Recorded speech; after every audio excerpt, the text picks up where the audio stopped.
सहना भवतु सहनौ भुनक्तु सह वीर्यं करवावहै तेजस्विनावधीतमस्तु मा विद्विषावहै। ॐ शान्तिः शान्तिः शान्तिः। ॐ पार्थाय प्रतिबोधितां भगवता नारायणेन स्वयं व्यासेन ग्रथितां पुराणमुनिना मध्ये महाभारतम् अद्वैतामृतवर्षिणीं भगवतीम् अष्टादशाध्यायनीम् अम्ब त्वामनुसन्दधामि भगवद्गीते भवद्वेषिणीम्। नमोऽस्तु ते व्यासविशालबुद्धे यतपत्रनेत्र येन त्वया भारततैलपूर्ण प्रज्वालितो ज्ञानमय प्रदीप प्रपन्नपारिजाताय स्तोत्रवेत्रैकपाणये आय कृष्णाय गीतामृतदुहे नमः। सर्वोपनिषदो गावो दुग्धा गोपालनन्दन पार्थो वत्सः सुधीर्भोक्ता दुग्धं गीतामृतं महत्। वसुदेवसुतं देवं कंसचाणूरमर्दनं देवकी परमानन्दं कृष्णं वन्दे जगद्गुरुं। भीष्मद्रोणतटा जयद्रथजला गान्धारनीलोत्पला शल्यग्राहवती कृपेण वहनी कर्णेन वेलाकुला।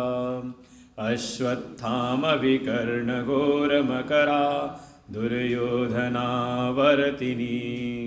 सोत्तीर्णा खलु पाण्डवैरणनदी कैवर्तकः केशव। पाराशर्यवच सरोजममलं गीतार्धगन्धोत्कटं नानाख्यानककेसरं हरिकथा सम्बोधनाबोधितं। लोके सज्जनषट्पदैरहरः पेपीयमानं मुदा भूयात् भारतपङ्कजं कलिमल प्रध्वंसिना श्रेयसे। मूकं करोति वाचालं पङ्गुं लङ्घयते गिरिं यत्कृपातमहं वन्दे परमानन्दमाधवम्। यं ब्रह्मा वरुणेन्द्ररुद्रमरुता स्तुन्वन्ति दिव्यैस्तवैः वेदैः साङ्गपदक्रमोपनिषदैः गायन्ति यं सामगा। ध्यानावस्थिततद्गतेन मनसा पश्यन्ति यं योगिनो यस्यान्तं न विदुसुरासुरगणा। देवाय तस्मै नमः देवाय तस्मै नमः।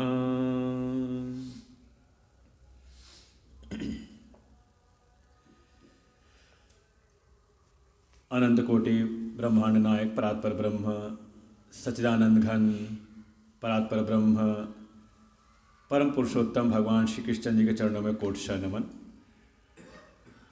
परमात्मा के अभिन्न स्वरूप जैसा कि अभी महाराज जी वर्णन कर रहे थे, पूज्य गुरुदेव भगवान की प्रतिज्ञा का साक्षात महाकाल स्वरूप पूज्य सद्गुरुदेव भगवान, प्रातः स्मरणीय परम पूज्य स्वामी राघवानंद जी महाराज, आत्मीय परम आत्मीय अमृत चैतन्य जी, आलोक जी एवं सभी भक्तगण, भगवान की अहेतु कृपा इस माघ मास में हम सब परम पवित्र साधना के लिए उत्तम मास माना जाता है। ये माघ मास थोड़ी ठंड तो है, लेकिन आप समझ लें भगवान भी अपने भक्तों को परिस्थितियाँ देते हैं। किस लिए? कहा अपने साधकों को, अपने भक्तों को आगे बढ़ाने के लिए। जैसे विद्यालय में होता है, कोई ना कोई उनको हर समय कोई ना कोई चैलेंज मिलता रहता है बच्चों को, विद्यार्थियों को। ऐसे ही भगवान भी। और हमें तो आके लगा कि बड़ा अच्छा हुआ भगवान ने किया ये कार्य। पिछली बार आए थे, कुछ बड़ा भव्य बड़ी व्यवस्था थी, बाहर लोग बैठे हुए, सबके बैठने की व्यवस्थाएं थी और सब व्यवस्थाएं की गई थी। लेकिन इस बार आके लग रहा है ये तो उससे अच्छी व्यवस्था है। वो तो है कि साल में एक बार कार्यक्रम तो वहाँ होना ही चाहिए।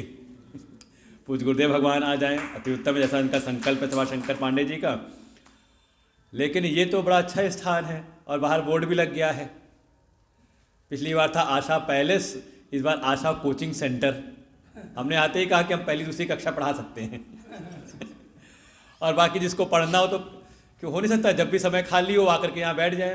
क्योंकि इस बार का जो कार्यक्रम है मुश्किल से 2 दिन के अंदर अंदर सब, हाँ, क्योंकि हम सब लोग थे, आलोक जी और हम लोग सब थे वहाँ मॉरिशस में, और वहाँ से लौटे हम लोग 8 तारीख को। तो 8 को हमने फ़ोन किया। बातचीत हुई तो उन्होंने कहा कि अभी तो कोई ऐसी व्यवस्था है नहीं, सब ठंड की वजह से सब सुस्त पड़े हुए हैं। तो हमने कोई बात नहीं, आते हैं, शुरू किया जाए। और इतनी बढ़िया व्यवस्था है, ये तो परमानेंट व्यवस्था है। 2, 3, 4 महीने जब चाहो तब एक अध्याय पढ़ लो गीता जी का। तो कोचिंग सेंटर चल सकता है हमारा भी यहाँ पर, श्रीमद् भगवद गीता का कोचिंग सेंटर। कि आइए, जो भी शुद्धि श्रोतागण हो, श्रीमद् भगवद गीता का अध्ययन करना चाहते हो तो आए, बनी बनाई व्यवस्था है कि नहीं। वो मन में आ रहा होगा कहीं कि बड़ी मुश्किल से एक बार में बैठे हैं इसमें। जैसा भी भगवान की कृपा रहेगी, लेकिन अच्छा है, बढ़िया। कोई बाहर की कोई हवा नहीं, सब चारों तरफ से बंद है एकदम। हॉल भी अच्छा है, स्थान भी। तो जैसा कि हमारा श्रीमद् भगवद गीता का गीता ज्ञान यज्ञ है, अध्याय है 3रा अध्याय। ये भगवान की अहेतु कृपा है और श्रीमद् भगवद गीता की एक अपूर्वता है। अन्यान्य जितने भी शास्त्र हैं भगवत प्राप्ति की के जो साधन बताने वाले, उन सब में एक ये है कि बताने वाला कोई और है और जिसके बारे में बताया जा रहा है वो कोई और है। जैसे भागवत आदि में है, रामायण में है, कथा कोई और सुना रहा है और जिसकी कथा है वो कोई और है। लेकिन ये अपूर्वता है, एक विशेष महिमा है श्रीमद् भगवद गीता की, कि यहाँ पे प्रतिपादन करने वाले और प्रतिपाद्य दोनों एक हैं। जैसे लोक व्यवहार में भी है, किसी को मेरे बारे में जानना हो तो सबसे अच्छा, सबसे सटीक मेरे बारे में कौन बता सकता है? भाई संसार में जो अन्य लोग हैं वो अपनी मनस्थिति के अनुसार मेरा परिचय दे सकते हैं। अरे कई बार तो ऐसा था, एक ही व्यक्ति आपकी प्रशंसा करता है और वही एक व्यक्ति थोड़ी सी घटनाएं बदल जाए, परिस्थितियां बदल जाए तो आपकी निंदा करने से चूकता नहीं। तो सबके सब संसार में अपनी अपनी मनस्थिति के अनुसार वर्णन करते हैं सामने वाली वस्तु का या विषय का। लेकिन अगर मैं स्वयं अपने बारे में बताऊं, भाई कोई अन्य बताएगा तो जो मुझसे प्रेम करता होगा, जिसका मुझसे अनुराग होगा, वो मेरी श्रेष्ठता का वर्णन करेगा। और वही समाज में कोई ऐसा हो जो जिसको मैं फूटी आँख न भाऊँ तो हो सकता है ढूंढ ढूंढ करके हमारी जो जो कमियां हैं वो सब का सब बताएगा। लेकिन मैं जब स्वयं अपने बारे में बताऊँ तो बिल्कुल सटीक बता सकता हूँ। ऐसे ही अगर आपको भगवान के बारे में जानना हो, भगवान के ज्ञान के बारे में प्राप्त जानना हो, तो सबसे सटीक अगर कोई माध्यम है तो वो है श्रीमद् भगवद गीता। और जैसे स्वामी राघवानंद जी बता रहे थे कि भगवान की प्रतिज्ञाएं हैं, बिल्कुल भगवान ने स्पष्ट कहा है कि अगर कोई मेरा ऐसा कोई भक्त है तो असंशयम, इसमें कोई संशय से रहित उसको मैं वो सब ज्ञान देता हूं जिससे वो मुझको जान ले। असंशयम समग्रम माम यथा ज्ञास्यसि तत्शृणु, हे अर्जुन, जिस प्रकार से तू मुझको जान लेगा। कैसे? थोड़ा बहुत नहीं, कहा समग्र रूप में। ऐसी भगवान की प्रतिज्ञा है, भगवान का वचन है। तो कैसे हम भगवान के इस वचन के, भाई भगवान का वचन तो है, भगवान तो तैयार हैं, लेकिन और ऐसा नहीं कृपा सब पे नहीं कर रहे। जैसे अभी उन्होंने कहा ना कि भगवान की प्रतिज्ञा है कि जो भी मेरा अनन्य भाव से चिंतन करता है तो उसके योग और क्षेम का वहन मैं स्वयं करता हूं। योग क्षेमम वहाम्यहम्। तो मन में आता है फिर जो अन्य लोग हैं जो भगवान का स्मरण नहीं कर रहे, उनका भी तो योगक्षेम का वहन हो रहा है ना, वो कौन कर रहा है? मन में नहीं आएगा भाई। तो ये तो कहीं ना कहीं एक हो गई ना, पार्शलिटी हो गई भगवान की भी, कि जो उनका भजन करेगा तो उसका वो वहन करेंगे, तो बाकी जो अन्य है उनका वहन कौन कर रहा है? जो भक्त नहीं हैं या कहते नास्तिक समाज के हैं, आजकल की भाषा में क्या बिल्कुल कम्युनिस्ट हो गए हो क्यों? वो जब हमें कह सकते तो हम नहीं कह सकते? हमारे लिए भी अब शब्द है कम्युनिस्ट, जिसको भी हमें कुछ कहना हो तो हम यही कहते तो बात तो यही है कि जो अन्य है उनका भरण पोषण कौन कर रहा है? जब आप कह रहे हो विश्वोत्पत्त्यादि हेतवे, विश्व की उत्पत्ति, स्थिति और संहार तीनों के हेतु एकमात्र वही है। पालन करता भी वही है, वही सृजन करता है, वही पालन करता है और वही संहार करता है। तो सबके हैं ना। तो ये कैसे कह दिया कि जो मेरा भजन करेंगे? कहा जो भजन करते हैं, भगवान पर पूर्ण विश्वास होकर के साधन, अपने जीवन के जो साधन करते हैं, उनको ही इस बात का अनुभव होता है। सबको इस ज्ञान की प्राप्ति नहीं होगी। तो जो भगवान अपने स्वरूप का बोध कराना चाह रहे हैं, उस ज्ञान का पात्र कौन बन सकता है? उसके लिए प्रारंभ के, क्योंकि जो मैंने श्लोक बोला ना, भगवान ने जहां प्रतिज्ञा की कि असंशयम समग्रम माम यथा ज्ञास्यसि तत् शृणु, और भगवान को जानना ही भक्ति है। भक्ति किसी क्रिया का नाम नहीं, वो उपासना के अंतर्गत आएगा। भगवान को जान लेना ही। गोस्वामी जी भी इस बात से बहुत सहमत हैं। जाने बिनु न होई परतीति, बिनु परतीति होई नहीं प्रीति, प्रीति बिना नहीं भगत नाई। अब जहाँ से भी जोड़ना चाहो, अगर आपको भगवान की दृढ़ भक्ति की प्राप्ति करनी है तो प्रारंभ होगा भगवान को जानने से। भगवान को जानना, भगवान के स्वरूप का बोध प्राप्त करना ही भगवान की भक्ति है। कैसे होगा? तो जैसे संसार के जितने भी ज्ञान हैं, जिस विषय का भी आपको ज्ञान प्राप्त करना हो तो उसकी एक पात्रता निर्धारित रहती है। ऐसे ही भगवान ने उसके प्रारंभ में जो 6 अध्याय हैं, उसमें इस ज्ञान की प्राप्ति की पात्रता कैसे उत्पन्न की जाए उसका निरूपण वहां पर किया है। और उसी के अंतर्गत, और समझ लें, ये जो हमारा कर्मयोग तीसरा अध्याय है, ये लगभग प्रारंभ के जो 6 अध्याय हैं वो कर्म परक ही है। जीवन में कर्म तो करना है, लेकिन किस प्रकार से हम कर्म करें कि हम भगवान के उस परम स्वरूप के ज्ञान के पात्र बन जाएं। उसके बाद जो 6 अध्याय हैं, 7वें अध्याय से लेकर के 12वें अध्याय तक, 12वें अध्याय का नाम ही है भक्ति योग, और पिछली बार हमने भक्ति योग का ही श्रवण किया था, जहाँ पर 12वां अध्याय था। तो कह देते हैं कर्म योग का प्रारंभ हम पकड़ेंगे और भक्ति योग का जहाँ विश्राम था वो हमने पकड़ा था। तो वो जो 6 अध्याय हैं वो निरूपण करते हैं कि हमारा समर्पण कैसा हो भगवान के चरणों में। भगवान की शरण में रहें तो किस भाव के साथ भगवान की शरण में रहें, उसका निरूपण किया। कहा वो भक्ति परक है, भक्ति योग। और जब इन दोनों से ही कोई संपन्न होता है तो उसको ही भगवान के परम स्वरूप का बोध होता है। इसलिए आखिरी के जो 6 अध्याय उनको कहा गया वो ज्ञान परक है, चिंतन परक है। मुख्य जो प्रयोजन है श्रीमद् भगवद गीता का वो है स्वस्वरूप में अवस्थान। अपने आत्मस्वरूप, जो मेरा आत्मस्वरूप है, वास्तविक आत्मा कहने का भाव भी उसको अपने आप से जोड़ने के लिए है। यहाँ किसी और को नहीं जानना। जो हम परमात्मा की बात भी कहते हैं तो वो भी यहीं पे लेकर के आएंगे, परमात्मा ही अपना आत्म स्वरूप है, इसलिए उसको नाम, अपना स्वस्वरूप को ही नाम दिया गया आत्मा। तो अपने उस आत्म स्वरूप का बोध करा करके उसमें ही अवस्थान कर देना,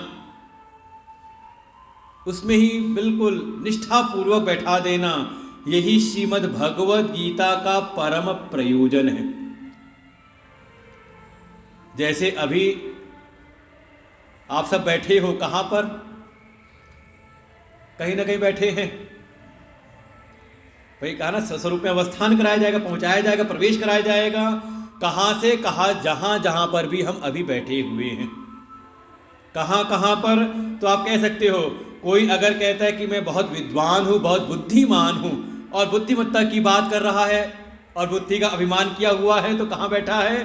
का व्यक्ति उस समय बुद्धि में बैठा हुआ है।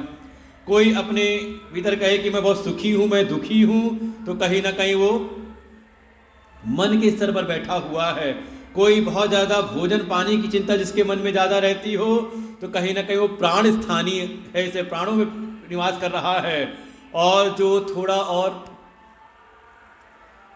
मैं सुंदर हूँ, मैं बढ़िया हूँ, सब चीज़ें हैं, तो वो कहीं ना कहीं शरीर में निवास कर रहा है, शरीर में स्थित है। और ये अपने स्वरूप से इतर अलग जो कुछ भी आप कहीं पर बैठे हुए हैं, तो ये सब के सब अनित्य है, नित्य है नहीं। इसलिए आपको कभी भी जीवन में पूर्णता का अनुभव नहीं होता जब आप इन स्तरों पर बैठे रहते हो। परम आनंद, परम शांति का अनुभव आपको तब तक नहीं प्राप्त होता जब तक आप इन आत्मा से अलग जो स्थान है वहां बैठे हुए हो।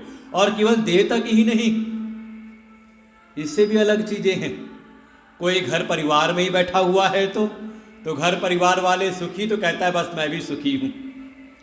अच्छा, धन बढ़ जाए तो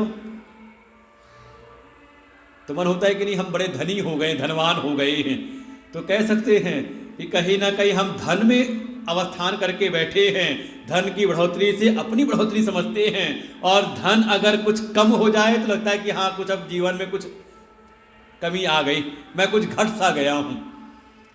ऐसे ही बाहर की व्यवस्थाओं संसाधनों में, और यही हमारे जीवन में अशांति का कारण बनता है।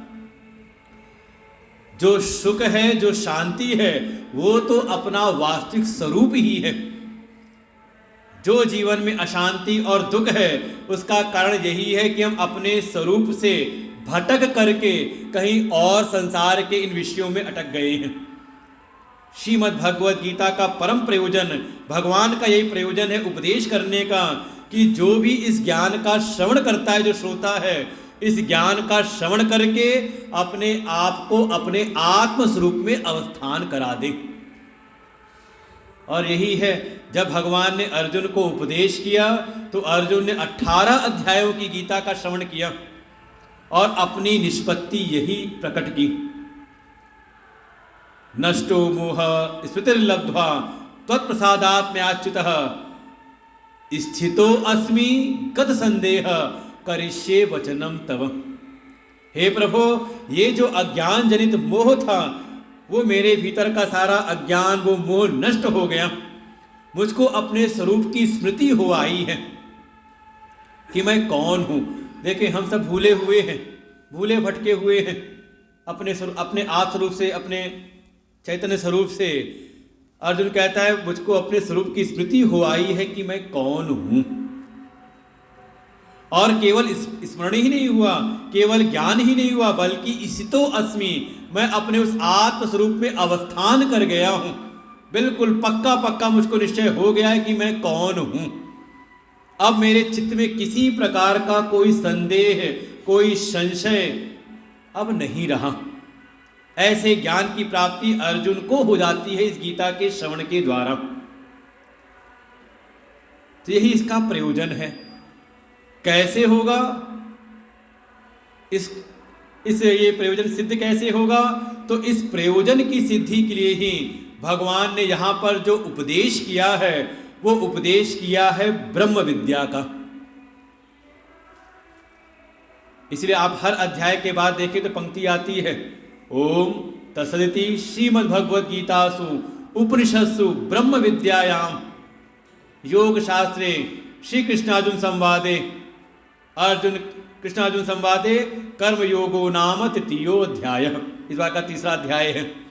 हर अध्याय के नाम आएंगे, लेकिन वहाँ वर्णन क्या किया, किस विषय का प्रतिपादन है, तो कहा ब्रह्म विद्या का, जो उपनिषदों की जो ब्रह्म विद्या है का उसका वर्णन इसमें किया गया है। इसलिए श्रीमद् भगवद गीता का जो मुख्य विषय, अगर आपका विषय क्या है इसमें, तो आप सीधे कह सकते हैं इसमें ब्रह्म विद्या का विषय है। जिस विद्या से बढ़ करके कोई और विद्या संसार में है नहीं, ये सारी विद्याओं की साम्राज्ञी है, सिरमौर है, ऐसी ये उत्तम श्रेष्ठ विद्या है ब्रह्म विद्या। तो किसी ने कहा कि वो तो उपनिषदों में वर्णन की गई है, फिर यहाँ सुनाने की क्या जरूरत है फिर दोबारा, तो क्या महिमा गीता जी की। भाई ब्रह्म विद्या की प्राप्ति करनी है तो उपनिषद का अध्ययन कर लें, हम स्वाध्याय कर लें। तो कहा उपनिषदों की विद्या तो जो है सो उचित पात्र के लिए है। कोई विवेक, वैराग्य, शम आदि षट् संपत्तियों से युक्त हो, प्रबल मुमुक्षा से युक्त हो, जिसके जीवन में अब कोई और कामना न रह गई हो, ना वो धर्मार्थी हो, ना अर्थार्थी हो, ना कामार्थी हो, जिसको केवल और केवल मोक्ष की इच्छा रह गई हो, जब वो संसार के विषयों से विरक्त होकर के सद्गुरु की शरण में जाता है, कह सकते हैं पूर्ण संन्यास्त होकर के, ऐष्णात्रय संन्यास हो लेकर के जब कोई सद्गुरु की शरण में जा करके उपनिषदों की विद्या ब्रह्म विद्या का श्रवण करता है तो उसको अपने आत्मरूप का बोध होता है। लेकिन अभी हम उतने बड़े पात्र तो है नहीं, तो कहा फिर आप आ जाओ श्रीमद् भगवद गीता की शरण में, क्योंकि श्रीमद् भगवद गीता में भगवान ने जहां ब्रह्म विद्या का प्रतिपादन किया है तो साथ ही साथ उसके योग शास्त्र का भी यहां पर वर्णन कर दिया है। इसलिए आएगा ब्रह्म विद्याया योग शास्त्रे श्री कृष्ण संवादे, उस ब्रह्म विद्या की प्राप्ति की पात्रता क्या हो, कैसे हमारा चित्त का निर्माण हो, हमारे भीतर भी पात्रता का निर्माण हो, उसके लिए भगवान ने योग उपाय का भी यहाँ पर वर्णन किया है। इसलिए थोड़ा हम सब के लिए एक सहज ग्रंथ है। उपनिषदों में प्रवेश करें, जल्दी प्रवेश हो नहीं सकता, क्योंकि हमारी अभी उतनी तैयारी नहीं है। इसलिए श्रीमद् भगवद गीता की अतुलनीय महिमा है। प्रयोजन के अनुरूप ही जो आत्मस्वरूप में अवस्थान होना है वो ब्रह्म विद्या से ही हो सकता है, लेकिन ब्रह्म विद्या जो पात्रता चाहती है उसका भी निरूपण भगवान ने इस गीता में किया है।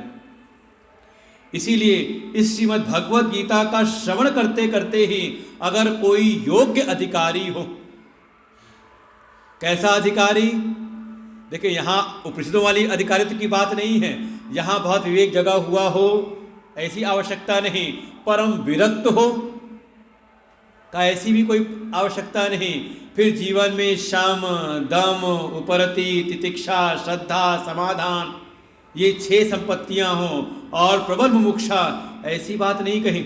ऐसा कोई है तो सीधे चला जाए उपनिषद की कक्षा में, सद्गुरु सेवा करते हुए उनकी प्रसन्नता के अनुरूप ही उनसे ज्ञान की प्राप्ति करे, उसका परम कल्याण है। लेकिन श्रीमद् भगवद गीता कहती, श्रीमद् भगवद गीता कोई ऐसा हो जैसा अर्जुन है। कैसे हैं अर्जुन, तो कहा उनकी जो महिमा कही गई, कहा उनके हृदय की सरलता है। वो कहते भी अर्जुन शब्द बना है ऋजु धातु से, और उसी से एक शब्द बनता है आर्जव, जो हमारे दैवी संपत्ति के अंदर आता है, 16वें अध्याय में आएगा। और कभी देखें तो अर्जुन एक वृक्ष का नाम भी है, और कभी जंगलों में जाके देखें अर्जुन के वृक्ष तो बिल्कुल सीधे जाते, लंबे लंबे ऊंचे होकर के। तो संतों ने कहा कि अर्जुन माने बिल्कुल सीधा सरल, कोई सरल हो जाए, सीधापन हो उसके भीतर। हाँ, आज के समय समस्या है, आपको लौकिक व्यवहार में जाओगे सीधे सरल हो जाओगे तो नीतिकारों ने कह दिया जो सीधा पेड़ होता है ना पहले काटा जाता है। कहते पहले सीधे सीधे पेड़ ले आओ, सीधी सीधी जो लकड़ियाँ वो ले आओ, टेढ़ी मेढ़ी बाद में देखी जाएगी। लेकिन श्रीमद् भगवद गीता में मुख्य रूप से आपके हृदय की सरलता अनिवार्य है। हम जैसे भी हैं वैसे ही भगवान की शरण में चले जाएं। कई बार मन में आता है, जो प्रारंभिक कुछ नए नए साधक होते हैं उनके मन में होता है कि हाँ गुरु जी के पास जाए, उनसे दीक्षा ले ले। हमसे एक बार किसी ने कहा कि थोड़ा ठीक ठाक तो हो जाए, हम सब ठीक ठाक हो जाए, हमारा कम से कम कुछ साधना का क्रम ठीक ठाक बन जाए, तब हम जाएं गुरु से दीक्षा ले तो ठीक है। और दीक्षा ले लें और कुछ हो ना पाए तो फ़ायदा क्या होगा। और संजोग से वो कोई और नहीं, कोई डॉक्टर साहब थे। हमने कहा अच्छा बताइए मुझको, अगर कोई रोग हो जाए तो मुझे कब आना चाहिए आपके पास में। मान लो कोई भयंकर पीड़ा कोई शरीर में हो रही, कोई भयंकर रोग हो जाए मुझको, तो कब जाना चाहिए आपके पास में। जब थोड़ा ठीक ठाक हो जाऊं, अपना इलाज खुद करूं, अपने आप कुछ अपनी को दवाइयाँ ले लूँ, उपचार जो भी मिल जाए सब करूं, जब थोड़ा ठीक ठाक हो जाऊं तब जाऊं आपके पास में। उन्होंने कहा नहीं स्वामी जी, जिस जैसे ही आपको रोग का पता चले तुरंत पहुंच जाइए, किसी डॉक्टर के मेरे पास आ जाइएगा। तो हमने कहा यही तो है, हम जान गए कि हाँ हमारे मन में कमियां हैं, जिस मार्ग पे हमें चलना चाहिए उस मार्ग से हम अलग चल रहे हैं, अभी ठीक प्रकार से हमें मार्ग मिला नहीं है, और जिसके कारण हमारे मन में अनेकों प्रकार की समस्याएं उत्पन्न हो रही हैं, जीवन में समस्याएं उत्पन्न हो रही हैं। हमने कहा जिस क्षण आपको ऐसा एहसास हो उसी क्षण आप किसी सद्गुरु, किसी संत की शरण में चले जाएं। सरलता के साथ में कि मैं जैसा भी हूं अब आपकी शरण में हूं, अपने आप को बिल्कुल सरेंडर कर देना। और देखें कोई भी ऐसा कोई पहुंच जाए तो जो सद्गुरु हैं कभी भी ऐसे साधक, ऐसे शिष्य का त्याग नहीं करते, बल्कि उसको भी अभय प्रदान करते। मां भयिष्ठ, अब तुम भयभीत मत हो, अब तुम मेरे छत्र छाया में आ गए हो। और जैसा इस बार पूज्य गुरुदेव भगवान ने कहा मॉरिशस साधना शिविर में, बिल्कुल ये कोई जो साक्षात भगवत स्वरूप हो, जैसे भगवान गीता जी में प्रतिज्ञाएं करते हैं, देते हैं, ऐसे ही कोई सद्गुरु कर सकते हैं। और उन्हें बिल्कुल डंके की चोट पे कहा जो भी मेरी छत्र छाया में है, मेरी शरणागत है मेरे का, उसको कभी भी जीवन में अकाल मृत्यु उसकी नहीं होने वाली। भाई मृत्यु तो सबकी होगी लेकिन अकाल मृत्यु नहीं होने वाली। और उसी सभा में 2-4 ऐसे थे जिन्होंने खड़े होकर कहा गुरुदेव इसका अनुभव हमें है, ऐसी ऐसी घटनाएं, ऐसे ऐसे हम एक्सीडेंट में से बचे हम जहां और कोई बचा नहीं, लेकिन हमारी रक्षा हुई, लगा जैसे किसी ने उठा करके किनारे बैठा दिया हो। कई लोगों ने वहां वर्णन किया। तो ऐसे ही सदगुरु की शरण में जब कोई इस संसार के दावानल से संतप्त होकर के सरल भाव से, बस ये है छल कपट त्याग करके, वहां अपने अभिमान, अपने अहंकार, अपने कपट को लेकर के ना जाएं, बिल्कुल हम जैसे हैं वैसे ही उनके शरणागत हो जाएं। और फिर देखें उनकी करुणा, उनकी दया, वो स्वीकार करके हमारा कल्याण करते हैं। तो अधिकारी श्रीमद् भगवत गीता का बहुत आसान का बिल्कुल सरल हो जाए। जैसे अर्जुन है, भगवान कोई भी बात कहते हैं, अर्जुन को अगर समझ नहीं आती है तुरंत पूछ लेते हैं भगवान से। जैसे तीसरे अध्याय में भी अर्जुन के प्रश्न से ही शुरू हुआ। दूसरे अध्याय भगवान ने 2 विषयों का वर्णन किया है, एक सांख्य योग का और साथ ही उसकी प्राप्ति का, सांख्य योग की प्राप्ति के लिए उपाय रूप में कर्म योग का। और सांख्य योग की महिमा बताई वहां पूरे अध्याय में, और अर्जुन को कहा अर्जुन तू कर्म कर, तेरा कर्म में ही अधिकार है। अरे सुन करके अर्जुन के मन में प्रश्न उत्पन्न हो गया और सीधे पूछ लेते कि मैं तो आया था अपने मन के संशय को मिटाने के लिए और आपने मेरे मन में और संशय डाल दिया। एक तरफ कहते हो ज्ञान श्रेष्ठ है और मुझको कहते तू कर्म कर। भाई 2 प्रकार की बात नहीं हो गई। जैसे आप जाओ किसी बात समाधान लेने के लिए कि कोई समस्या से आप परेशान हो और जाओ उससे समाधान लेने, और वो 2 रास्ते बताए आपको, कहा ये रास्ता तो बहुत बढ़िया वाला है, बहुत अच्छा रास्ता है, लेकिन ऐसा करो तुम इस रास्ते से चले जाओ, बता दे दूसरे रास्ते को, तो क्या कहोगे आप उसे?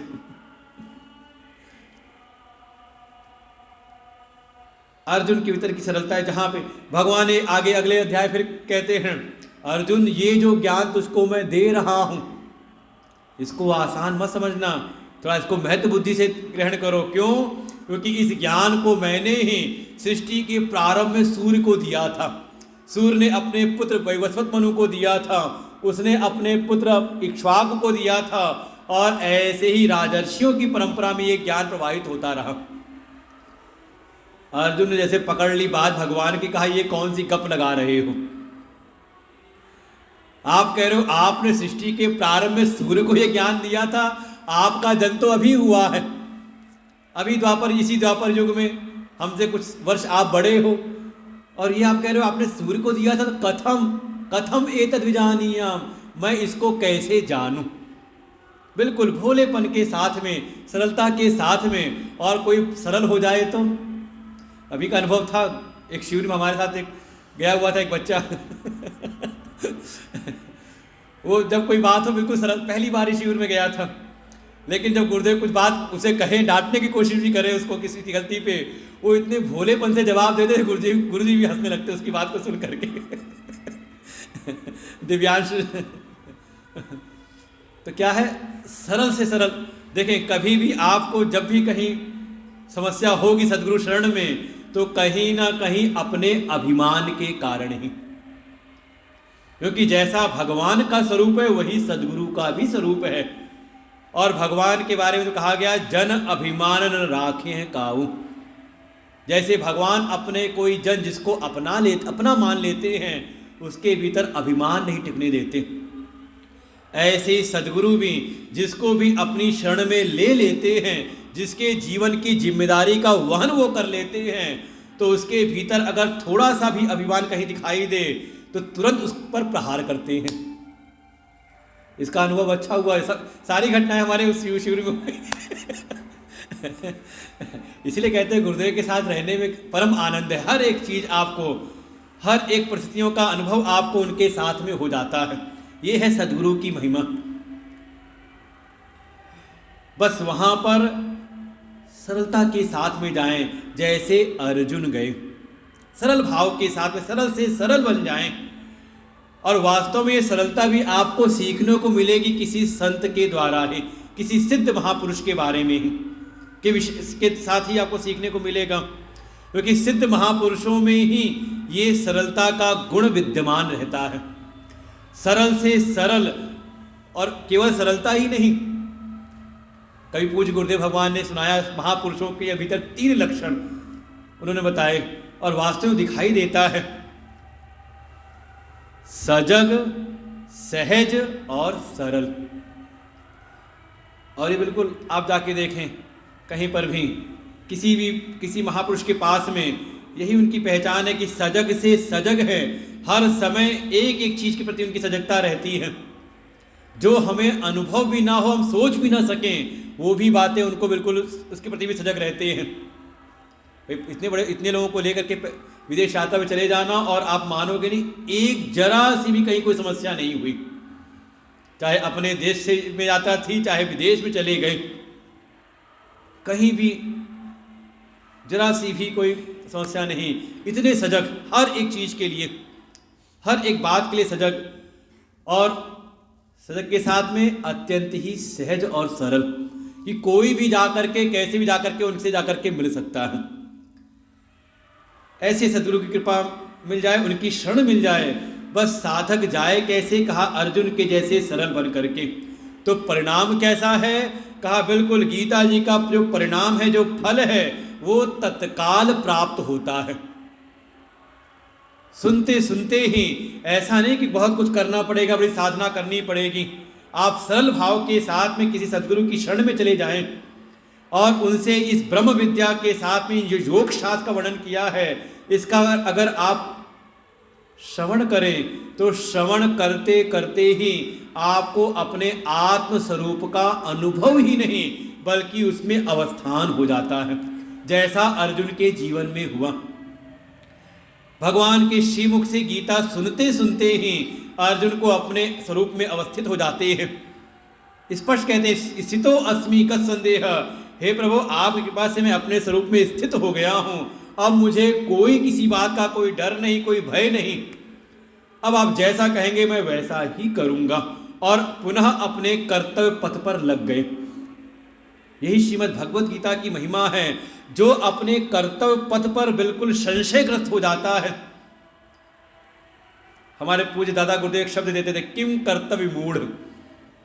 जो कर्तव्य पथ पर विमूढ़ हो जाए उसके लिए ही श्रीमद् भगवद गीता की औषधि है।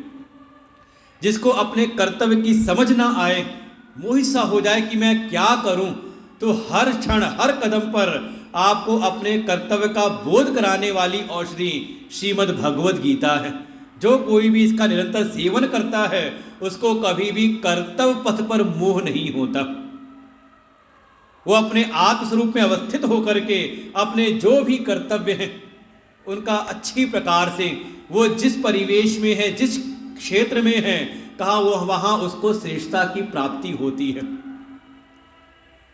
उसका जो व्यक्तित्व है कहा वो विशिष्ट हो जाता है। ये महिमा है।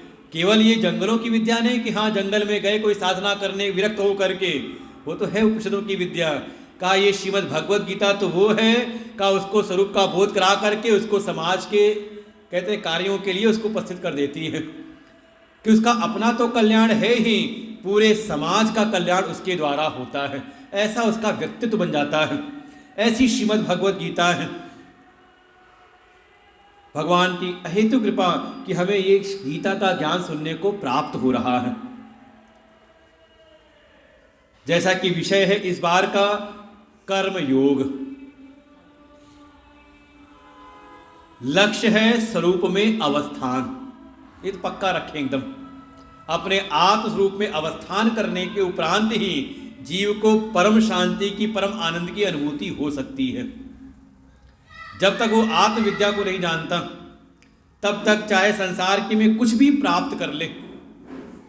पूज्य गुरुदेव ने अभी वहाँ शिविर में बताया, वहाँ एक ऐसा दृष्टांत दिया कि कोई हो सकता है कि पूरे आकाश को कपड़े के जैसे बना करके अपने ऊपर लपेट ले।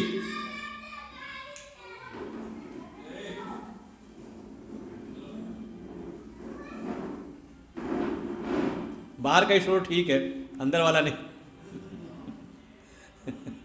वहां तो बस हमारा है नहीं, लेकिन यहां तो है।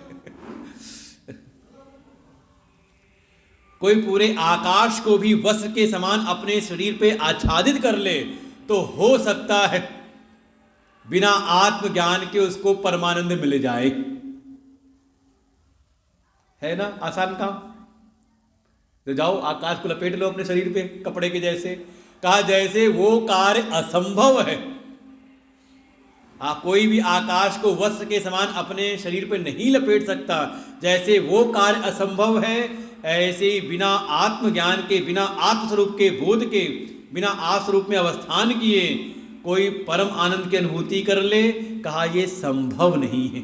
ऋते ज्ञानात् न मुक्ति, बिना ज्ञान के कहा मोक्ष की प्राप्ति संभव नहीं है। इसलिए ये पक्का एकदम कर लें कि श्रीमद् भगवद गीता में जो मुख्य प्रयोजन है वो आत्मस्वरूप की प्राप्ति ही है। कैसे हो का उसके लिए ही आवश्यकता पड़ती है चित्त की शुद्धि। दूसरी तरह समझिए इस बात को, बिना अंतःकरण की शुद्धि, बिना हृदय की निर्मलता के का उस ज्ञान में प्रवेश नहीं होता। तो चित्त की शुद्धि के लिए ही आवश्यक है कर्म की साधना। क्योंकि चित्त में जो अशुद्धि भी आई है वो भी आई है कर्म करके। जन जन्मांतर के जो हमारे कर्म हैं उन कर्मों के कारण ही चित्त में अशुद्धि आई है। कर्म की जो वासनाएं बनती रहती हैं उसके कारण अशुद्धि आई है। तो शुद्धि कैसे होगी? तो जैसे आजकल के समाज में होता है, जिस बीमारी की जो वैक्सीन होती है कहाँ कैसे बनती है? अरे आपने बात सुनी होगी ना, जहर से जहर को मारा जाता है। लेकिन इसका मतलब ये नहीं कि जहर खा लिया किसी को जाकर और जहर खिला दो। ऐसे नहीं, जो जिस जहर की जो दवाई है वो भी उसी जहर से ही बनती है, लेकिन औषधि गुणों के अनुसार जब तैयार की जाए। जैसे कोरोना वैक्सीन है तो किससे बनी है? कोरोना के वायरस से ही। पता करें जाकर के चीज़ों को, ये सभी ऐसे ही बनते हैं। ऐसे ही कर्म के कारण जीवन में अशुद्धियां आई हैं, तो कर्म के द्वारा ही चित्त शुद्ध होगा। बस ये है वो दृष्टि थोड़ी अलग हो जाए। कैसी दृष्टि? तो वही भगवान ने दृष्टि दी है श्रीमद् भगवद गीता के प्रारंभ के 6 अध्यायों में, जिसको समग्र रूप में हम कहते हैं कर्म योग का जहाँ प्रतिपादन है। और उसी में हमारा तीसरा अध्याय भी, जिसका नाम है कर्म योग। इस कर्म योग, क्योंकि बिना कर्म किए कोई एक क्षण रह नहीं सकता, और कर्म के कारण ही चित्त में वासनाओं का संग्रह हुआ है, चित्त में अशुद्धियां आई हैं। तो प्रारंभ में चित्त की शुद्धि के लिए कर्म को हम ठीक करें। ये जो भगवान ने कर्मयोग की दृष्टि प्रदान की है, उसके अनुसार जीवन में हम कर्म करें, तो इससे हमारा हृदय शुद्ध निर्मल होता है। फिर दूसरी बात, अच्छा किसी का हृदय परम शुद्ध हो, परम निर्मल हो, तो क्या वो आत्मरूप की प्राप्ति कर लेगा? क्या उसको ब्रह्म विद्या की प्राप्ति उसको हो जाएगी? कहा नहीं, अभी नहीं हो सकती। क्योंकि जैसे ही हमने कहा शुद्ध हृदय वाले हो जाए तो कहा जो छोटे छोटे बच्चे हैं, तो कहा उनका हृदय निर्मल है, बिल्कुल शुद्ध हृदय है उनका। इसलिए आप कहते हैं बच्चे भगवान का रूप होते हैं। आधार वही है, क्योंकि अभी इनके चित्त में संसार की दुनियादारी अभी आई नहीं है, छल कपट राग द्वेष नहीं है, चित्त बच्चे का अत्यंत निर्मल है। लेकिन एक बच्चा आ जाए यहाँ पर और इधर से उधर कूदना फांदना शुरू कर दे, तो जैसे अभी 2-4 बच्चे आए, सबका मन भटका ना उधर की तरफ। कहा उनका स्वयं भी मन एकाग्र नहीं है, चंचल है, तो अगर वो आ जाएं तो 4 और के मन को भटका देते हैं। और मन की अगर एकाग्रता न हो तो भी ये ब्रह्म विद्या की प्राप्ति नहीं हो सकती। और ब्रह्म विद्या क्यों? संसार की कोई विद्या हो तो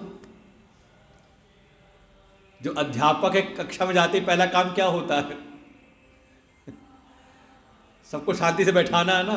अच्छा बच्चे कूद फांद कर रहे हो, बातचीत कर रहे हो, शोर चल रहा हो, और पढ़ाओ आप, हो सकती पढ़ाई? तो वैसे ही का चित्त की एकाग्रता भी, चित्त शुद्ध हो साथ ही चित्त एकाग्र भी हो। और 6ठे अध्याय भगवान से अर्जुन ने यही पूछा, चंचलम ही मनः कृष्ण प्रमाथि बलवदृढ़म्। हे प्रभु मैं क्या करूं, चित्त मेरा शुद्ध तो हो गया है, आपकी बातें बड़ी अच्छी लग रही हैं, लेकिन मेरा जो मन है अत्यंत ही चंचल है, प्रमादी स्वभाव वाला, समय पर चीजें याद ही नहीं रहती, भूल जाता है। भगवान ने कहा बिल्कुल चिंता ना करो, इस मन की भी शांति का उपाय है, मन को भी एकाग्र करने का उपाय है। और 7वें अध्याय से 12वें अध्याय तक भक्ति योग का प्रतिपादन करते हैं। और समझे, भक्ति योग मूल रूप से हमारे इस बिखराव वाले विक्षिप्त चित्त को शांत और एकाग्र करता है। इसलिए मैंने बार बार भक्ति योग में आपको ध्यान हो तो मैंने कहा था भक्ति में कुछ संपत्तियां होती भक्त की, मुख्य रूप से 5 संपत्तियां गिनाई होंगी, याद हो किसी को तो? कौन कौन सी? नहीं याद है? चलो अच्छी बात है, मतलब हमारी कोचिंग अच्छी चलेगी यहाँ पर। भाई आप लोग भूलते रहोगे तो बार बार जरूरत पड़ेगी। और मान लो मैं एक बार जो सुनाऊं और सब आपको याद हो जाए तो अगली बार फिर क्या सुनाऊंगा? का भक्ति के मार्ग में पहले ही कहते हैं एक इष्ट की प्राप्ति हो, एक इष्ट का हम निश्चय करें जीवन में।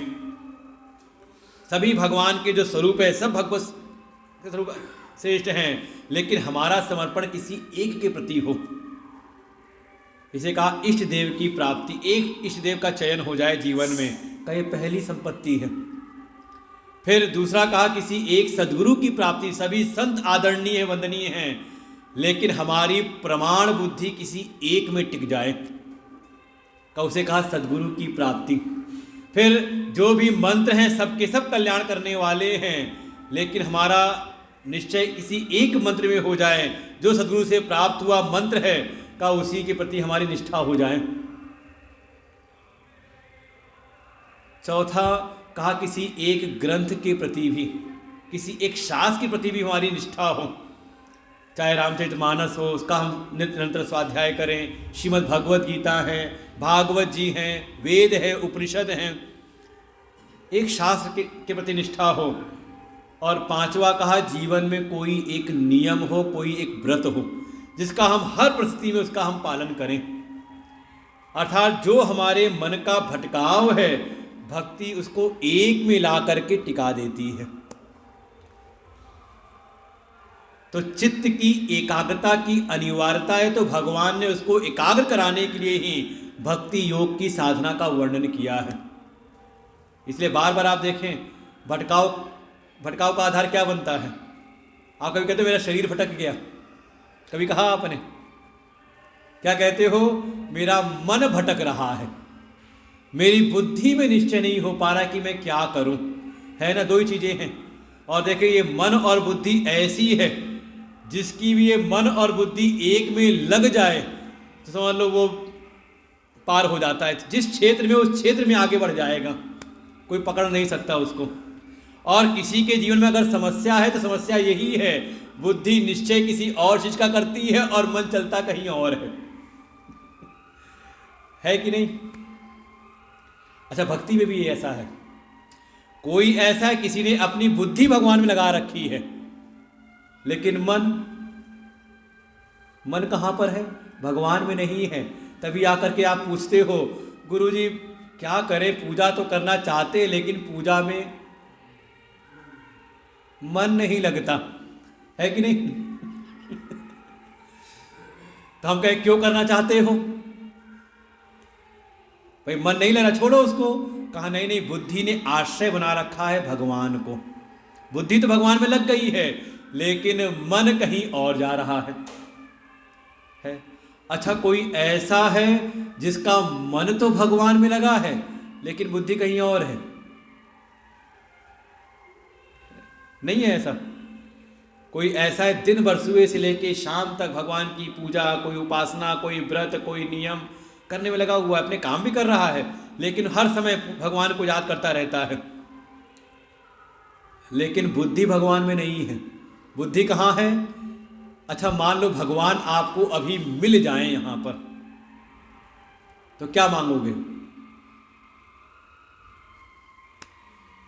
क्या मांगोगे भगवान से? भगवान यहां मिल जाए आपको, अचानक आपकी इस स्वाध्याय से, इस गीता के प्रति प्रेम को देख के भगवान प्रसन्न हो गए, इतना बढ़िया साधक है, और सामने प्रकट हो जाए तो क्या मांगोगे?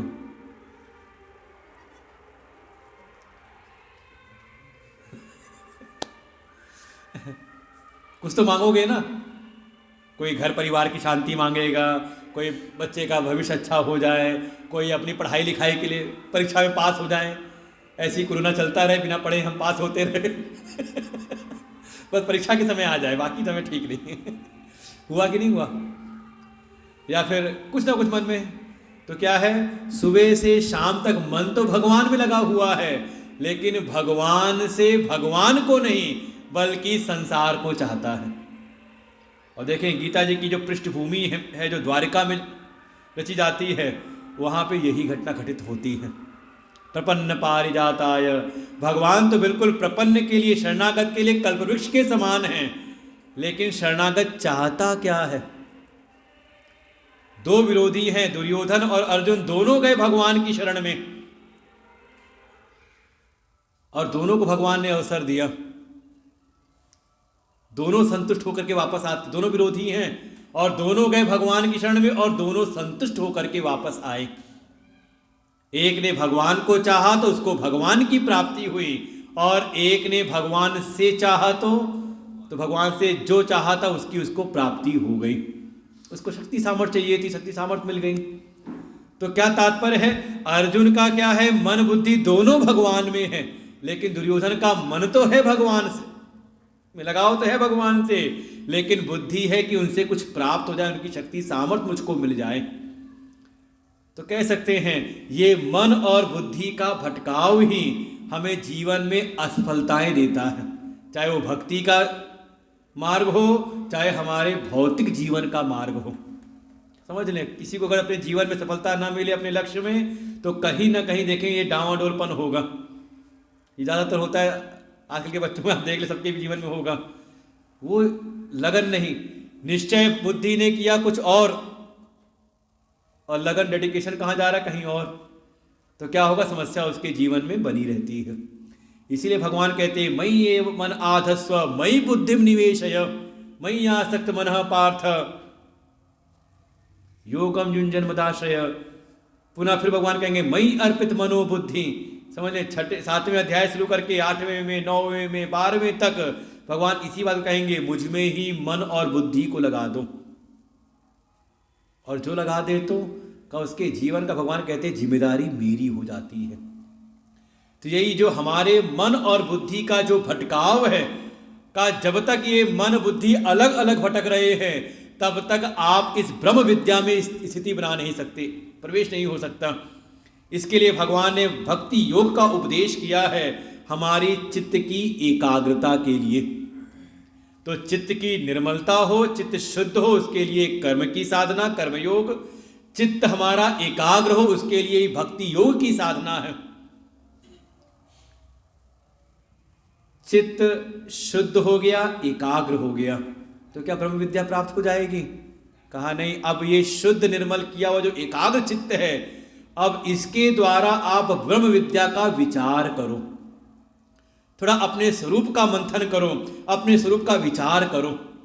देखिए सांसारिक लौकिक विद्या में भी यही है, कोई बहुत ज़्यादा चंचल हो तो उसको संसार की विद्या भी समझ में नहीं आती।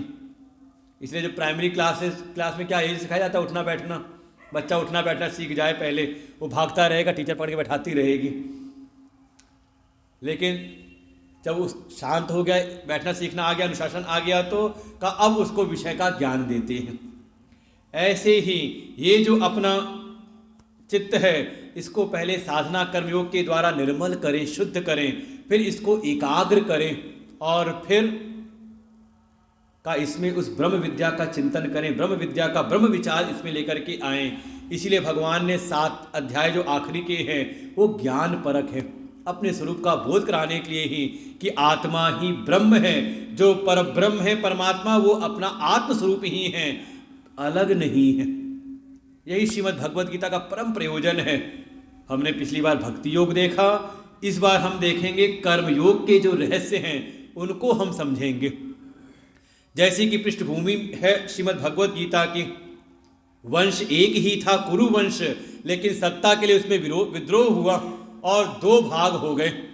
जो धृतराष्ट्र के पुत्र थे सब कौरव हो गए और जो पांडु के पुत्र थे वो पांडव कहलाए।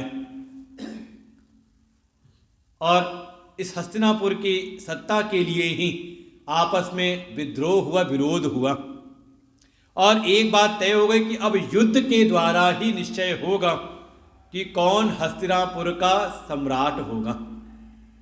ऐसा नहीं कि प्रयास ना किए गए हों, पांडवों की ओर से हर प्रकार से शांति प्रस्ताव भेजे गए, भगवान स्वयं जाते हैं, लेकिन उस दुर्बुद्धि दुर्योधन तैयार नहीं होता, बल्कि भगवान को ही बांधने का प्रयास करता है। निश्चय हो गया, तैयारियां होती, 1 वर्ष तैयारी हुई है, उद्योग पर्व जिसमें सेनाएं एकत्र की गई। एक तरफ कौरवों के पक्ष में 11 अक्षौणी सेना, जिसमें भगवान की द्वारिका की भी 1 अक्षौणी सेना आ जाती है, और अर्जुन की तरफ से, पांडवों की तरफ से केवल 7 अक्षौणी सेना। ऐसी कुल 18 अक्षौणी सेना एकत्र हुई। 18 दिन युद्ध चलता है। लेकिन उस युद्ध के प्रारंभ में ही लगा, जब अब युद्ध प्रारंभ होने वाला है, कौरवों के पक्ष से जो सेनापति भीष्म हैं उन्होंने शंखनाद कर दिया। लगा कि अब बस शस्त्र अस्त्रों की बौछार होगी। पांडवों की ओर से भी भगवान ने अपना 5 जन शंख बजाया, सभी पांडवों ने, भाइयों ने बजाया, सारी सेना वादन बजाती है। लेकिन इसके ठीक उपरांत अर्जुन के मन में कुछ बात आई और भगवान से अर्जुन ने प्रार्थना की कि मेरे रथ को दोनों सेनाओं के मध्य ले चलिए। मैं देखना चाहता हूं कि मुझको किनके साथ युद्ध करना है। कैर्मया सह योद्धव्यम अस्मिन् रण समुद्यमे। इस युद्ध में कौन कौन आया है, धृतराष्ट्र के पक्ष वाले, उन सबको मैं देखना चाहता हूं। और भगवान बिल्कुल आज्ञाकारी सारथी के समान, भगवान से जैसा कोई परफेक्ट कह सकते हैं कोई ड्रामा करने वाला हो नहीं सकता। वो जिस समय जो व्यक्तित्व धारण करते हैं उसके अनुरूप ही कार्य करते हैं। अर्जुन के सारथी बने हैं तो पक्के सारथी अर्जुन ने कहा दोनों सेनाओं के मध्य ले चलो। भगवान ने रथ को हाँका और ले जाकर के बिल्कुल दोनों सेनाओं के मध्य में, बस जैसे भगवान की कुछ एक विशेष एक दृष्टि थी, जैसे इस युद्ध के माध्यम से ही अर्जुन को ज्ञान देना चाहते थे। लेकिन कारण वही है, अर्जुन ने भगवान का वर्ण किया है। लेकिन ये ज्ञान की प्राप्ति कह सकते हैं ना, जो अर्जुन की जो सरलता है, केवल सरलता ही नहीं, सरलता के साथ में अर्जुन ने भगवान का वर्ण किया है। और जैसी वर्ण की बात आती है तो यहाँ बिल्कुल हमारी श्रुति भगवती स्पष्ट रूप से यहाँ पर आ जाती हैं कि ये जो ज्ञान है ये बहुत प्रवचन से, बहुत मेधा से, बहुत सुनने से, बहुत सुनाने से नहीं होता। नायम आत्मा प्रवचनेन लभ्यो न मेधया न बहुना श्रुतेन। कैसे होगा? का यमे वही श्रुणुते तेन लभ्य तस्य इस आत्मा वृणुते तनुस्वाम। गोस्वामी जी इसका अनुवाद कर दिया, सोई जानत जेहु देहु जनाई, जानत तुम्हें तुम्हें हुई जाई। बिल्कुल जिस पर भगवान की अहेतु कृपा हो, जिसका भगवान वर्ण कर लें। लेकिन भगवान वर्ण किसका करेंगे? कहा जो भगवान का वर्ण करे। कम से कम प्रातःकाल उठे तो कुछ करे ना करे, कम से कम एक बात हृदय में दोहरा ले कि हे प्रभु मैं कभी आपको भूलूं ना। ये हमारे रामसूदास जी हमेशा कहा करते थे, हे नाथ मैं आपको ना भूलूं और आप भी मुझको ना भूले। ऐसी भावना रहे।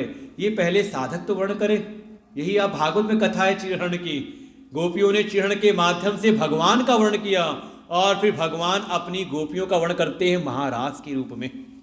ये सभी शास्त्रों का सार रूप में है। अर्जुन ने वर्ण किया था, थोड़ा कम कर दो, वो शोर कम हो गया उधर वाला। अर्जुन ने वर्ण किया था भगवान का द्वारिका में। हे प्रभु हम तो केवल आपको चाहते हैं, आप हमारे रथ की बागडोर संभाल लीजिए, बाकी हम कुछ चाहते नहीं। जिस प्रकार से अर्जुन ने भगवान का वर्ण किया था, अब भगवान वर्ण करते हैं अर्जुन का। इसीलिए इस परिस्थिति में ही एक ऐसी परिस्थिति क्रिएट करते हैं, ऐसा वहां परिस्थिति उत्पन्न करते हैं। अर्जुन ने तो कहा था दोनों सेनाओं के बीच ले चलो रथ को। मैं देखना चाहता हूं अगर भगवान को केवल युद्ध कराना होता तो रथ को ले जाके खड़ा करते दुर्योधन के सामने, जहां दुशासन उनके सामने, जहां शकुनी है उनके सामने खड़ा कर सकते थे। कर्ण तो है नहीं 10 दिन तक, जब तक पितामह भीष्म हैं। लेकिन जैसे भगवान की बिल्कुल अंतर्दृष्टि थी अर्जुन को ज्ञान देना, तो उसके लिए उन्होंने परिस्थितियां भी उत्पन्न की। और ये तो हमारा अपना अनुभव है, पूज्य गुरुदेव की शरणागति में रहते रहते पूज्य गुरुदेव भगवान भी अपने साधकों के सामने परिस्थितियां उत्पन्न करते हैं। कैसे भी वो आगे बढ़े, उसका बुद्धि विवेक जगा रहे, वो सदैव सजग रहे। भगवान ने परिस्थिति क्या उत्पन्न की? रथ को ले जाके खड़ा किया भीष्म द्रोण प्रमुखतः। पितामह भीष्म और आचार्य द्रोण जहां खड़े थे उनके रथ के सामने रथ को खड़ा कर दिया। और जैसे ही पितामह भीष्म को देखा आचार्य द्रोण, अरे जिनकी कृपा, जिनकी गोद में हम खेल करके बड़े हुए, जिनसे हमने शस्त्र आदि विद्याओं को प्राप्त किया, ऐसे कृपाचार्य भी यहाँ खड़े हैं। ऐसे पूज्य जनों को, गुरुजनों को देखा। धीरे धीरे अर्जुन के भीतर जो मोह था वो मोह सामने आ गया। देखिए मोह सबके भीतर रहता है। ये संसार का व्यक्ति, संसार का प्राणी कहता है अरे हमारे भीतर कोई मोह ममता नहीं है, ये रोज सुबह से लेकर शाम तक। लेकिन जरा सी प्रतिकूल परिस्थिति आ जाए तो का उस समय अनुभव होता है कि कितना हम मोह में पड़े हुए हैं। कभी हमें अपना लगा, कभी लगा कि हाँ घर में तमाम कपड़े पड़े रहते हैं, इकट्ठे होते, पहले पूर्व के जीवन में तमाम पड़े रहते हैं। कभी आश्रम गए, देखा सब उनका बढ़िया कपड़े नहीं, जो सेवक वहाँ काम करते, ठंड बहुत है, अरे घर में तमाम पड़े ला करके यहाँ दे जाएंगे। और जब अलमारी खोली जैसे निकाला, इसको 6 महीने पहना तो नहीं लेकिन अच्छा है, पहनने लायक है, अभी तो 2-4 बार और पहन सकते हैं। ये समझे निकालते समय बहुत होता है, क्योंकि अभी हम आए तो अपनी अलमारी खाली करके आए। वो एक बार तो लगता है कि जब सामने वाला पहन, जैसे हमने निकाला कि हाँ ये पहन नहीं रहा हूँ, ले लो, और जब उसने पहना ना तो देख के एक बार मन में हुआ है तो बढ़िया, कुछ दिन और पहन लेते तो अच्छा रहता। देखिए जब परिस्थितियाँ सामने आती हैं तो मोह प्रकट होता है। भगवान ने अर्जुन के भीतर जो मोह था उसको ही जैसे प्रकट करने के लिए परिस्थिति उत्पन्न की, और देखते ही अर्जुन के भीतर जो मोह था वो जैसे गुबार फट पड़ा। पहले अध्याय में अर्जुन ने अपने जो भी आशंकाएं थीं, जो भीतर जो सब था, वो सब का सब प्रकट किया। भगवान दूसरे अध्याय के प्रारंभ में उसको एक प्राथमिक उपचार देते हैं कर्तव्य का निर्धारण करने के लिए कि भूतकाल का विचार करो, भविष्य का विचार करो, वर्तमान में भी विचार करो और इन तीनों दृष्टि से अपने कर्तव्य का निर्धारण करो। लेकिन जैसे अर्जुन के भीतर का मोह उतने से शांत होने वाला था नहीं।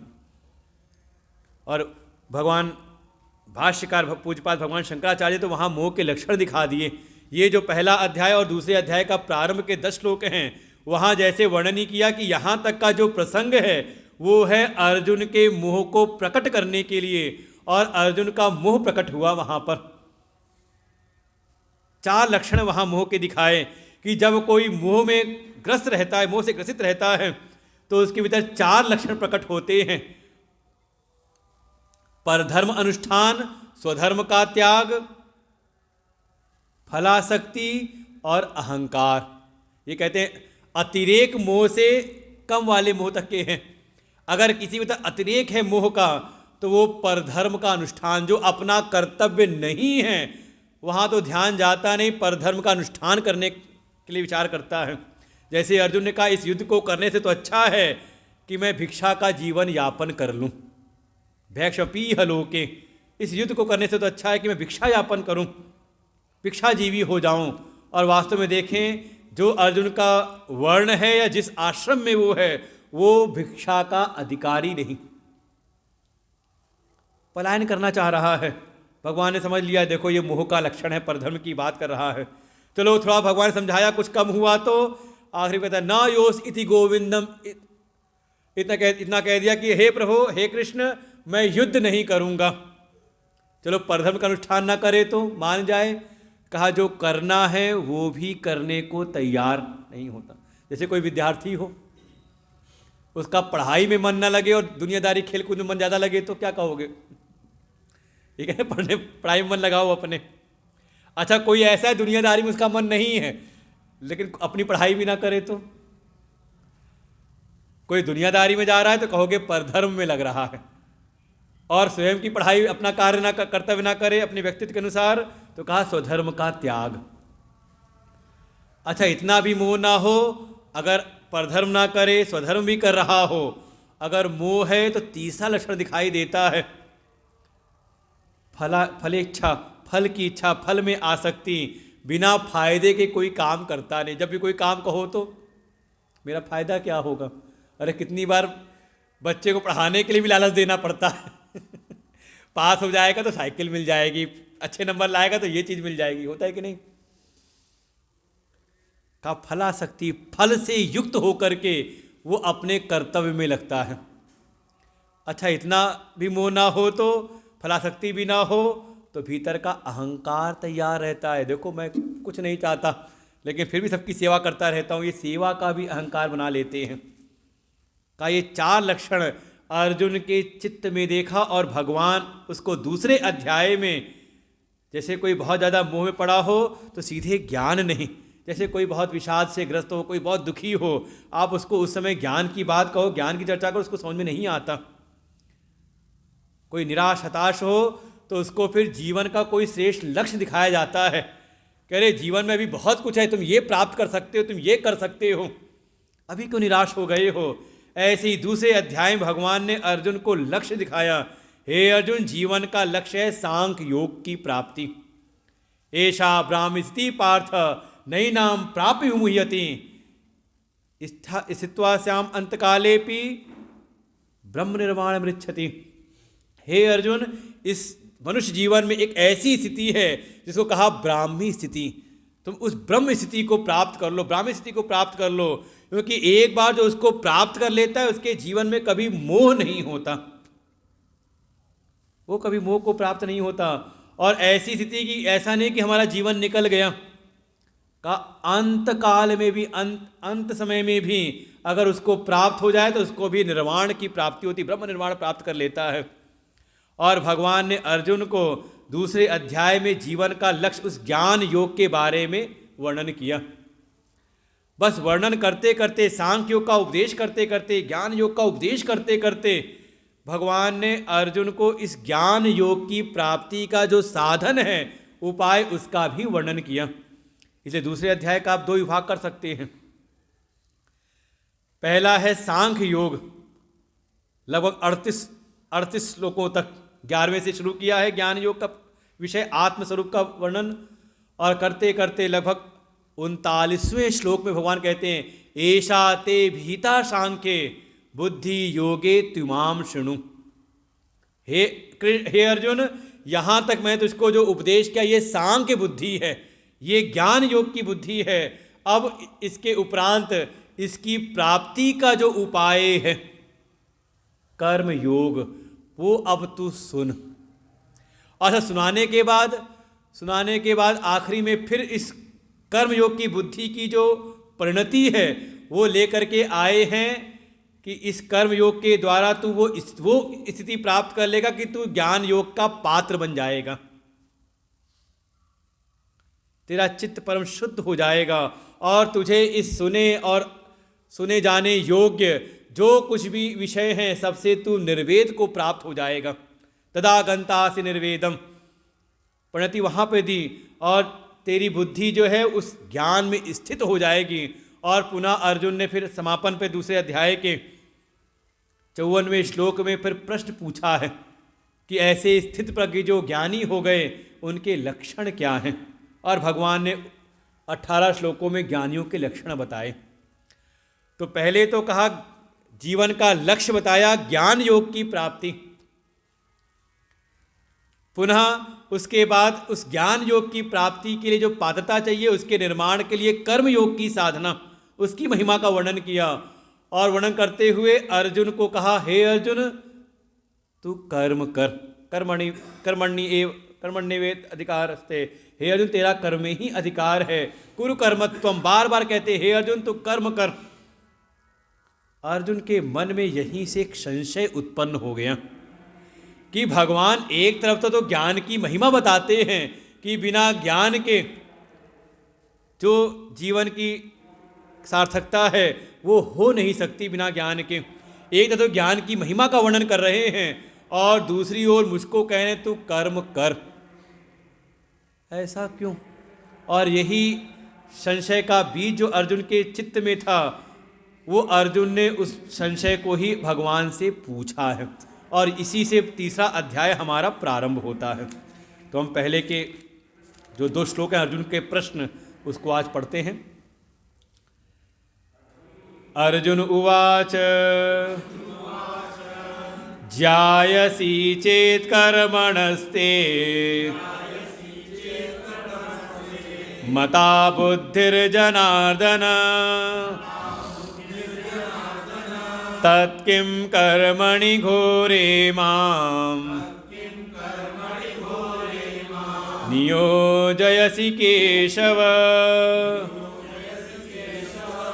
व्यामिश्रेणेव वाक्येन बुद्धिं मोहयसीव मे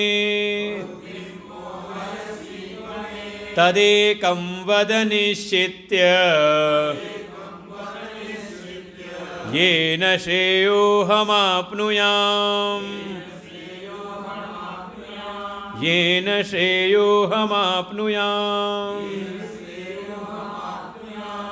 तीसरे अध्याय में वही दूसरे अध्याय का सुन करके जो मन में एक संशय उत्पन्न हुआ, क्योंकि अर्जुन का बिल्कुल एक निश्चय जो अर्जुन ने शरणागति ग्रहण की थी भगवान के समक्ष, हे प्रभु मेरी बुद्धि निश्चय नहीं कर पा रही कि मुझको क्या करना चाहिए,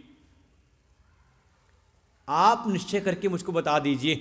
यस्यात् निश्चितं ब्रूहि तन्मे शिष्यस्तेहं शाधि माम त्वां प्रपन्नम।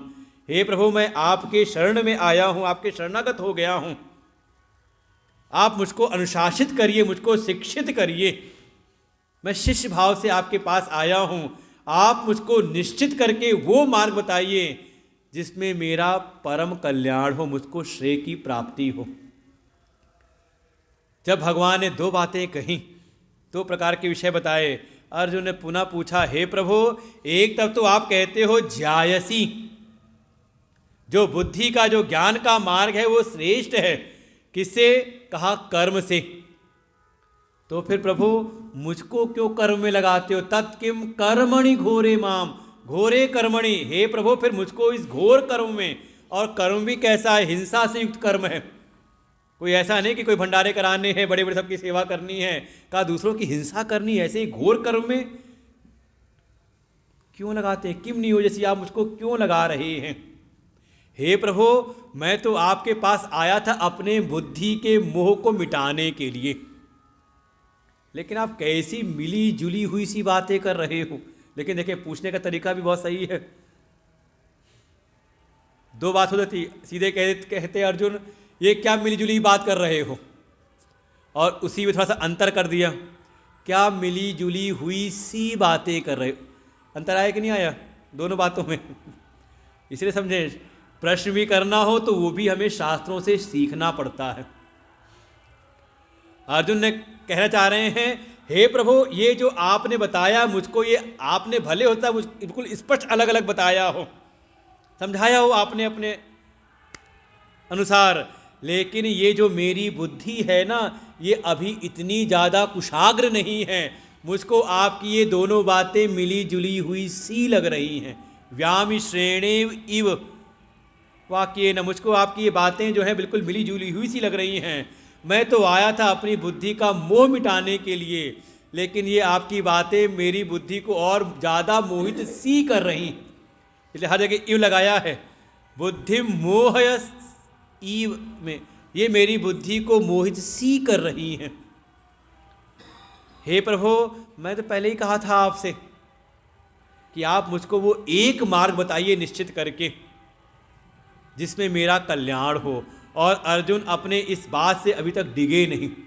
वही पुनः जो दूसरे अध्याय के 7वें श्लोक में शरणागति की थी, अर्जुन पुनः उसी बात को दोहराते हैं भगवान से, तद एकम वद निश्चित्य।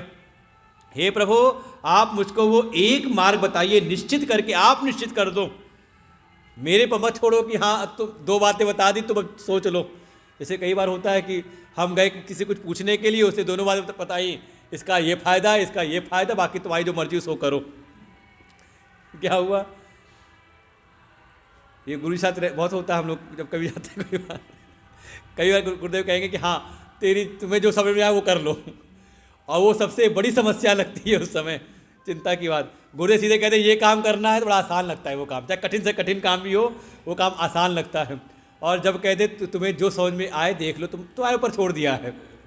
और जिस दिन कहते तुम्हारे ऊपर छोड़ दिया है, और उस दिन की रात हम लोग की निकल जाती सोचने में करें क्या। तो ऐसे ही अर्जुन भी कह रहे हैं, हे प्रभु आप एक वो निश्चित कर दो, एक मार्ग निश्चित करके मुझको बता दो।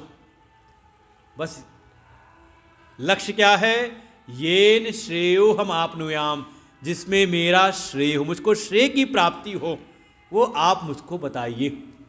अर्थात परम कल्याण अर्जुन चाहते हैं, और ऐसे परम कल्याण की भावना से भगवान की शरण में हैं तो भगवान उनका फिर परम कल्याण ही करते हैं। तो क्या उपदेश देते हम लोग कल सुनते हैं, आज यहीं पर विश्राम लेते हैं। पर ध्यान रखेंगे श्रीमद् भगवद गीता का प्रयोजन आत्मस्वरूप में अवस्थान कैसे होगा, तो किस विषय का प्रतिपादन है? कहा ब्रह्म विद्या का। ब्रह्म विद्या, साथ ही उस ब्रह्म विद्या की प्राप्ति के लिए जो उपाय हैं योग शास्त्र का भी। कोई पात्र कैसा बने?